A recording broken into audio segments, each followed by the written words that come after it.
ಗಗನನಿ ಭುವನನಿ ಶಿಖರನಿ ದಣಿದರೆ ಧರಣಿಗೆ ಧಣಿಯುನಿ.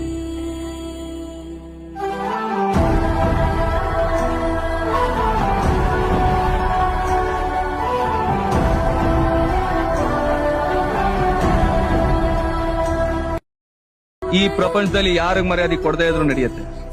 ರೈತರಿಗೆ ಮರ್ಯಾದೆ ಕೊಡೋದನ್ನ ಮೊದ್ಲು ಕಲ್ತ್ಕೊಳ್ಳಿ. ಅವ್ರಿಗೆ ಯಾವತ್ತೂ ಅವಮಾನ ಮಾಡ್ಬೇಕು.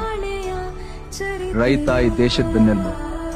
ಅದಕ್ ನೋವಾದ್ರೆ ಇಡೀ ದೇಶನೇ ಅಲ್ಲಾಡುತ್ತೆ.